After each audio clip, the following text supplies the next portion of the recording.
just underway. Dan Wessel of Plainville 16-2, and Paul Gasly of Beloit 17-2.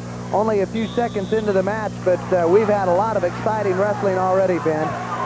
Okay, Paul Gasly of Beloit got the takedown, got back points, and Dan Wessel really had to struggle out, finally got a reversal. It is 4-2.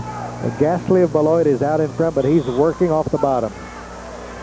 1 minute and 25 seconds to go here in the first period. And Paul Gasly of Beloit on the bottom side. He's had an excellent tournament. Gasly got a pin in the first match of the tournament and won 6-1 and 5-1 decisions. And with the advancing of Dan Wessel with 2 pins and a 7-0 decision, this is going to be a good match in the 185-pound weight classification. Dan Wessel, the Plainville wrestler, trails 4-2, but he will be the top wrestler as they come back to the center here early in the first period, 1 minute and 5 to go. Gasly tried to break away. He almost got loose. They're working on the edge of the mat, and Dan Wessel hangs on with a tight waist ride. We're down to 47 seconds to go here in the first period. They go out of bounds. And we'll have a momentary break as they walk back to the middle. Sometimes these wrestlers take a little more time. They like to get a deep breath. And in this case, Dan Wessel walks all the way over to the coach's corner to use the handkerchief. We have a timeout on the mat, and there's a little refresher from the water bottle, and we'll see him come back out to once again go at it. Here, notice the height difference of these two athletes in the 185-pound weight classification.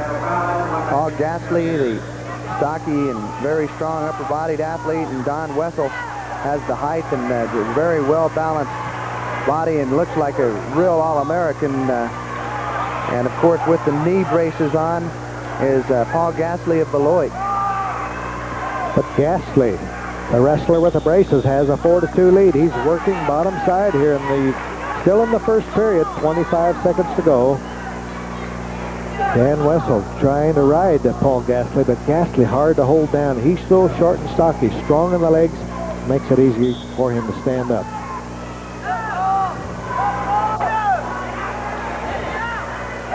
Gasly tries to peel the arms free.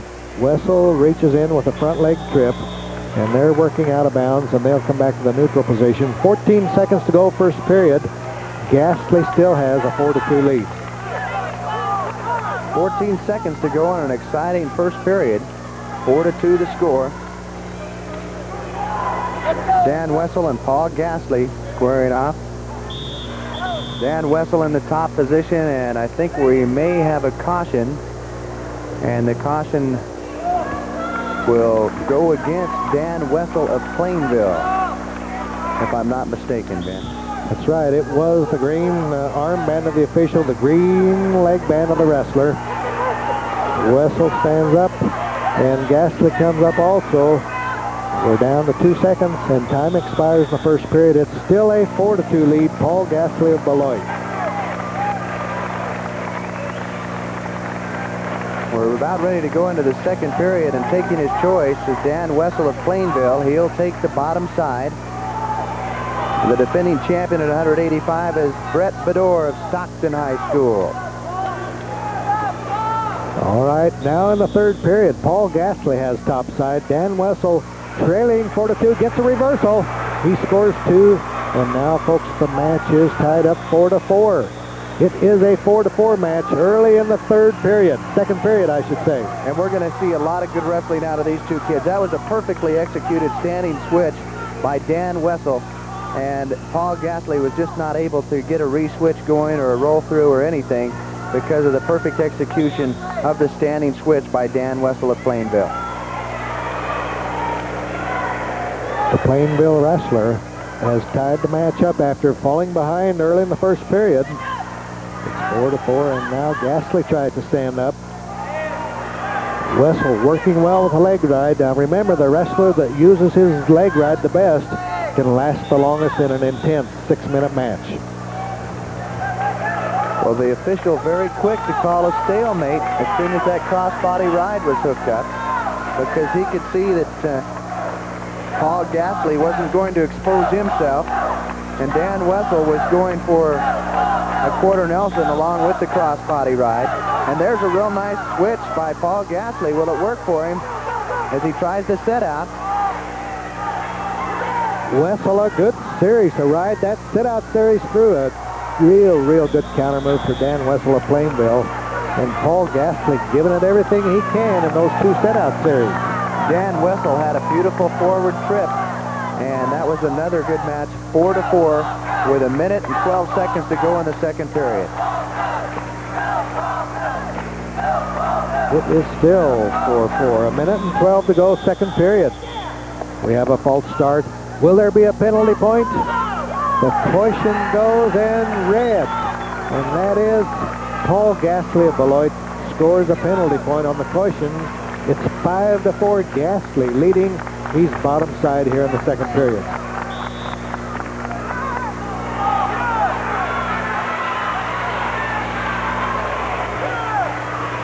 Very good match. It has been since the beginning moments.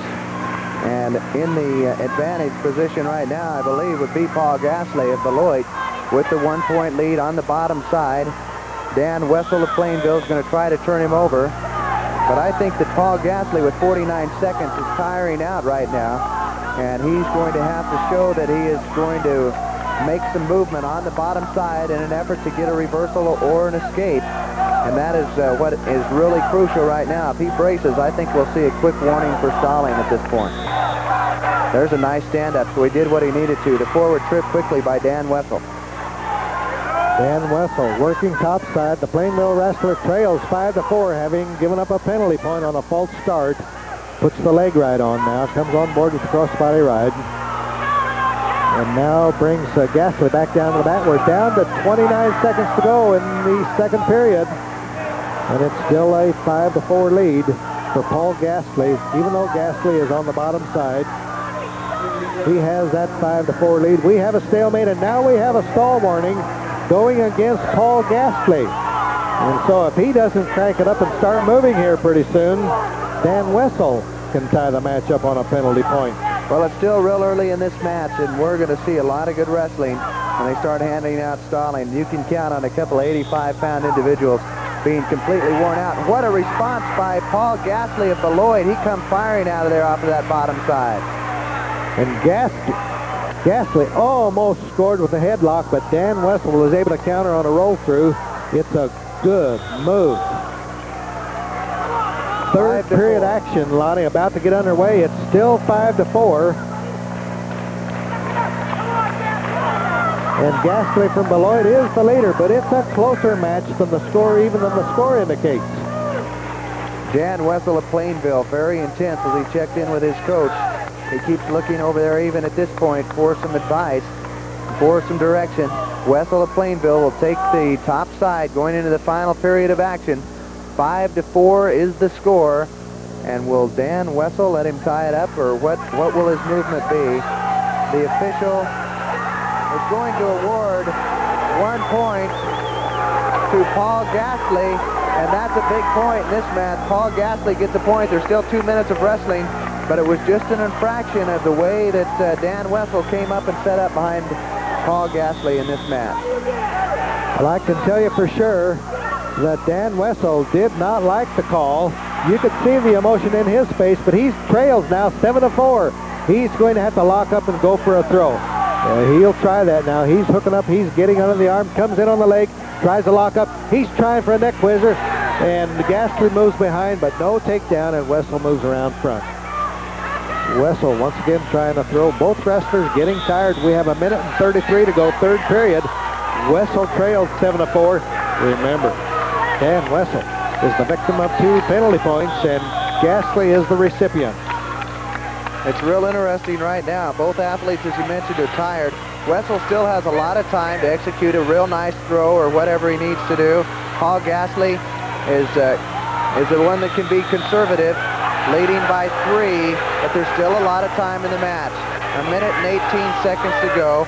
the Beloit coaches are telling Gasly to go ahead and circle. Don't back off the mats. There's a headlock attempt by Gasly. And look at the muscle on Dan Wessel to keep from being taken down there. Well, I tell you, Lonnie, it was curtains. Dan Wessel had to go for the fall. He couldn't pull it off. And Paul Gasly is about to get a pin. The referees are in for a real close look. Both shoulders have to be on the mat for 2 full seconds in order for that pin to occur. Look at those shoulders. Look at those shoulders, and both officials are in for a close look. I think we have a fall. Well, there was no chance for Dan Wessel of Plainville to be able to come back in that one, and Paul Gasly showed us that he had what it took.